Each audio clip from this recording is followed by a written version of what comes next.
കപ്പലൂറാന്നൊക്കെ കേട്ടിട്ടില്ലേ? ഈ സാധനം കണ്ടു കഴിഞ്ഞാൽ ആരുടെ വായിലായാലും കപ്പലൂറെന്ന് നമുക്ക് എല്ലാവർക്കും അറിയാം അല്ലേ? അപ്പോൾ സാധനം എന്താണെന്ന് പുളി കണ്ടപ്പോൾ തന്നെ എല്ലാവർക്കും മനസ്സിലായിട്ടുണ്ടാവും. നമ്മൾ ഇന്ന് ട്രൈ ചെയ്ത് നോക്കാനായിട്ട് പോകുന്നത് പുളിമിഠായിയാണ്. അപ്പോൾ നമ്മൾ ഉണ്ടാക്കാൻ പോകുന്ന പുളിമിഠായി നമുക്ക് ഈ 2 രൂപയുടെയൊക്കെ പാക്കറ്റിൽ കിട്ടുന്ന പുളിമിഠായിയാണ്. നമുക്ക് 50 പൈസയ്ക്ക് ഒരു പുളിമിഠായി കിട്ടും.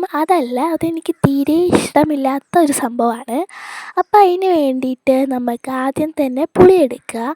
അപ്പോൾ കറുത്ത പുളി എടുക്കുകയായിരിക്കും ഏറ്റവും ബെറ്റർ. അപ്പം നമ്മളിപ്പോൾ കറുത്ത പുളി തന്നെയാണ് എടുത്തിട്ടുള്ളത്. അപ്പോൾ ഈ പുളി എടുത്തതിന് ശേഷം നമ്മളത് ജസ്റ്റ് ഒന്ന് വെള്ളത്തിലൊന്ന് കഴുകുക. ഫുള്ളായിട്ടങ്ങനെ ഞെരടി കഴുകണ്ട.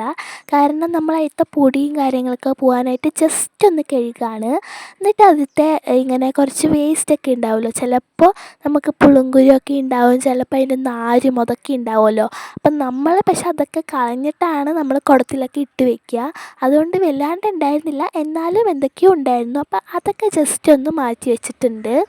ശേഷം അത് നമ്മളൊരു പാത്രത്തിലിട്ടിട്ട് കുറച്ച് വെള്ളം ഒഴിച്ചിട്ട് ഫുള്ള് നമ്മുടെ കൈ കൊണ്ട് ഭയങ്കരമായിട്ട് ഞെരടി അതിനൊന്ന് പരുവായിട്ട് നമ്മുടെ കൈ കൊണ്ട് തന്നെ ആക്കിയെടുക്കണം. അതിന് ശേഷം നമ്മൾ ജസ്റ്റ് ഒന്ന് മിക്സിയിലിട്ടിട്ട് അതൊന്ന് അരച്ചെടുക്കണം.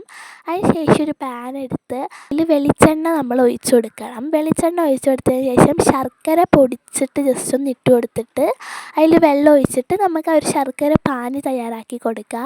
അതിന് ശേഷം നമ്മൾ അതിലോട്ട് നമ്മൾ അരച്ച് വെച്ചിട്ടുള്ള പുളിയുടെ ആ ഒരു മിക്സ്ചർ ചേർത്ത് കൊടുത്തിട്ട് നല്ല രീതിയിൽ തന്നെ ഒന്ന് ഇളക്കിയെടുക്കുക. അതങ്ങനെ ഇളക്കി ഒരു കുറുകിയ പാകമാകും. അപ്പോൾ നമുക്കിങ്ങനെ പൊട്ടിത്തെറിയൊക്കെ ഉണ്ടാവും. അത് കഴിഞ്ഞാൽ അത് നല്ല രീതിയിൽ തന്നെ കുറുകിക്കോളും. പിന്നെ അതിലോട്ട് ഞാൻ പഞ്ചസാര ഇട്ട് കൊടുക്കുന്നുണ്ട്. ഈ പഞ്ചസാര നമുക്ക് വേണമെങ്കിൽ അവസാനമാണെങ്കിലും ഇട്ട് കൊടുക്കാം. എനിക്ക് കടിക്കുന്നത് അത്ര വലിയ ഇഷ്ടമില്ലാത്തതുകൊണ്ടാണ് ഇപ്പം തന്നെ ചേർത്ത് കൊടുത്തിട്ടുള്ളത്. എന്നിട്ട് അടച്ച് വെച്ച് നമ്മൾ വേവിച്ചെടുക്കുക. അപ്പോൾ അതിലത്തെ വെള്ളമൊക്കെ മാറി നല്ല കുറുകിയ പാകത്തിൽ വരും. അതിന് ശേഷം നമ്മൾ അതിലോട്ട് ചെറുങ്ങനെ ഒരു ഉപ്പിട്ട് കൊടുക്കുക. അതേപോലെ തന്നെ നമ്മുടെ മുളക് പൊടിയും കൂടി ഇട്ട് കൊടുക്കുക. അപ്പോൾ ഉപ്പുള്ള പുളിയാണെന്നുണ്ടെങ്കിൽ നമുക്ക് അത്രയ്ക്ക് ഉപ്പിടണമെന്ന് ആവശ്യമില്ല. പക്ഷേ ഞങ്ങളുടെ കയ്യിൽ ഉപ്പുണ്ടെങ്കിൽ ഞാനത് കഴിക്കിയപ്പോൾ അത് പോയിട്ടുണ്ടായിരുന്നു. അപ്പോൾ അതുകൊണ്ടാണ് ഞാൻ വീണ്ടും ഉപ്പിട്ട് കൊടുക്കുന്നത്. പിന്നെ നമുക്ക് മുളക് പൊടി ഇട്ട് കൊടുക്കാം.